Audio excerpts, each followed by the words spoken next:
Hello আমার দুষ্ট প্রিয় মিষ্টি বন্ধুরা, তোমরা সকলে কেমন আছো? আশা করি তোমরা সকলে অনেক ভালো আছো। বন্ধু, আজ তোমাদের মাঝে নিয়ে আসলাম নতুন একটি লাগালাগির গল্প। বন্ধুরা, গল্পটি শুনলে তোমাদের দাঁড়িয়ে যাবে, তোমরা হাতের কাজ করতে বাধ্য হবে। তাই ভিডিওটি না টেনে শেষ পর্যন্ত গল্পটি দেখুন। চলুন বন্ধুরা, আর কথা না বাড়িয়ে গল্পটি শুরু করি। কিরে লিমন, তুই কখন আসবি? আমি অপেক্ষা করছি তোর জন্য। আর শুন, ভার্সিটি ঢুকার সময় একটু আড়ালে ঢুকিস, তোকে যেন কেউ না দেখে। ঈশা, পেছন থেকে কেউ গম্ভীর কণ্ঠে। ঈশা দ্রুত পেছনে তাকালেই তাহা আর নিশিকে খেয়াল করে। তাদের দিকে এক পলক তাকিয়ে আবার লিমনের দিকে মন দেয়। তাহলে তুই আসিস, আর আমার নাম্বারে ভুলেও কল করিস না প্লিজ। নিশি আর তাহা নীরাকে দেখে যতটা খুশি হয়েছিল, তার কাজে ঠিক ততটাই ক্ষুব্ধ হয়েছে। কিরে তোরা কখন এলি? দুজনকে জড়িয়ে ধরে ঈশা। কিরে ইস্যু, তোর ঈশান ভাইয়ার সাথে বিয়ে হয়েছে, তবে তুই লিমনকে এত আশা দিচ্ছিস কেন? বিরক্ত হয়ে নিশি। ঈশা ওর দেওয়ার আগেই পাশ থেকে ঋতু মেয়েটা একের পর এক প্রশ্ন ছুড়ে দেয়। কিরে, সবাই বলাবলি করছিল ঈশার সাথে নাকি ঈশানের বিয়ে হয়েছে, কথাটা কি সত্যি? ঈশা, তুই কত লাকি রে। আমাদের কত মেয়ের স্বপ্ন ছিল অন্তত একদিন হলেও ঈশানের সাথে প্রেম করা, আর তুই কিনা হাজব্যান্ড হিসেবে পেয়ে গেলি। ইস, তোর মতো ভাগ্য যদি আমার হতো। ঈশানকে যত দেখি তত ফিদা হয়ে যায়। কি আছে যেন তার মাঝে? একটু কেয়ার, একটু ভালোবাসা। উফাফ, আর ভাবতেই পারছি না। লজ্জার ভঙ্গিতে ঋতুর মুখে ঈশানের এত প্রশংসা শুনে বেশ রেগে যায় ঈশা, তবে ওটা রাগ নাকি হিংসা ব্যাপারটা সে নিজেও বুঝতে পারছে না। তবে এত কিছু সে বুঝতে চায় না। সে শুধু জানে ঈশানের প্রশংসা অন্য কোন মেয়ে করতে পারবে না। কেন পারবে? তারা কেন করবে তার প্রশংসা? অন্যর হাজব্যান্ডের দিকে তাকাতে কি এইসব মেয়ের লজ্জা করছে না? ঋতু, এখন কথা বলতে ভাল লাগছে না, তুই যা প্লিজ। ঋতু ভেংচি কেটে চলে গেলে নিশি আর তাহার দিকে মনোযোগ দেয় সে। দেখ নিশি, আমি জানি আমার বিয়ে হয়েছে, তাতে কি? আমি ঈশানকে ভালোবাসি না, আর ঈশানকে আমার সারা জীবনের জন্য চাই ও না। আমি শুধু জানি আমি লিমনকে ভালোবাসি। তাহা এবার চারিদিকে চোখ বুলিয়ে বলে, হুহ, এমন কোনো সিদ্ধান্ত নিস না যেন পরবর্তীতে পস্তাতে হয়। একটা কথা বলবো, তোর মতো আমিও আরিফকে দূরে দূরে রেখেছিলাম। তুই তো জানিস আরিফ আমার পিছনে কেমন ঘুরত, কিন্তু কখনো পাত্তা দিলাম না। কেন দিলাম না আশা করি জানিস? সে ভার্সিটির সবচেয়ে অবাধ্য ছেলে।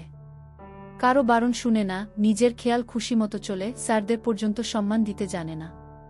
তুই যখন হুট করেই ভার্সিটিতে আসা বন্ধ করে দিস, এবং কি আমাদের সাথে যোগাযোগ পর্যন্ত করিস নি, সেই দিন আরিফা আমার কাছে আবারও আসে।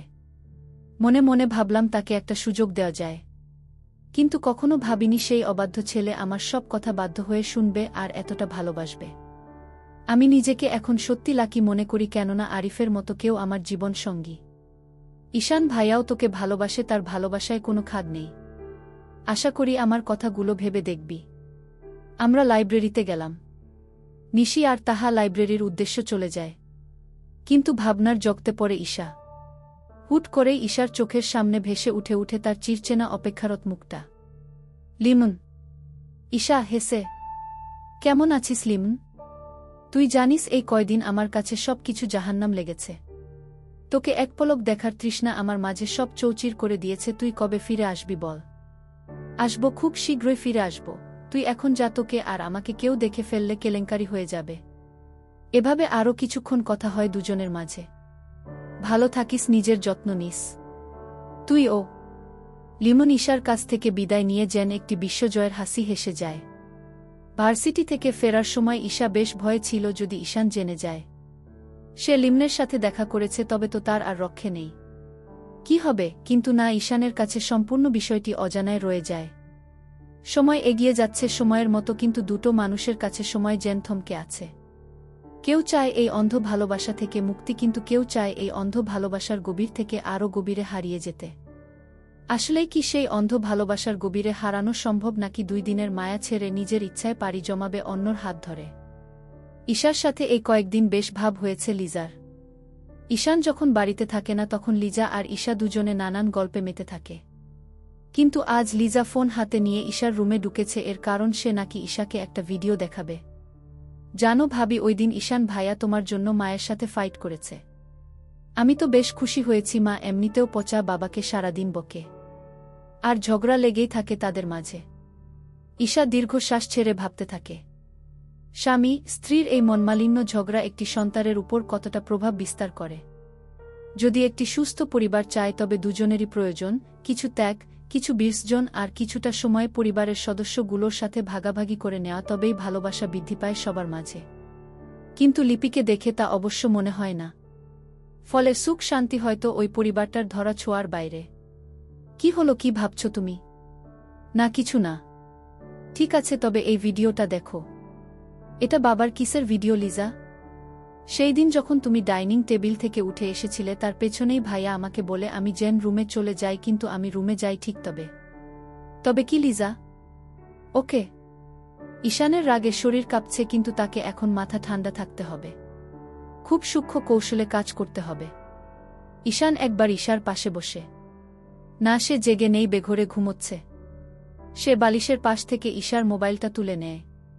মোবাইলের স্ক্রিনে এলার্ম চিহ্নটি দেখে এলার্ম অপশনে ঢুকে 3:05 এলার্ম দেওয়া, তাও সাউন্ডটা একদম কম করে দেওয়া।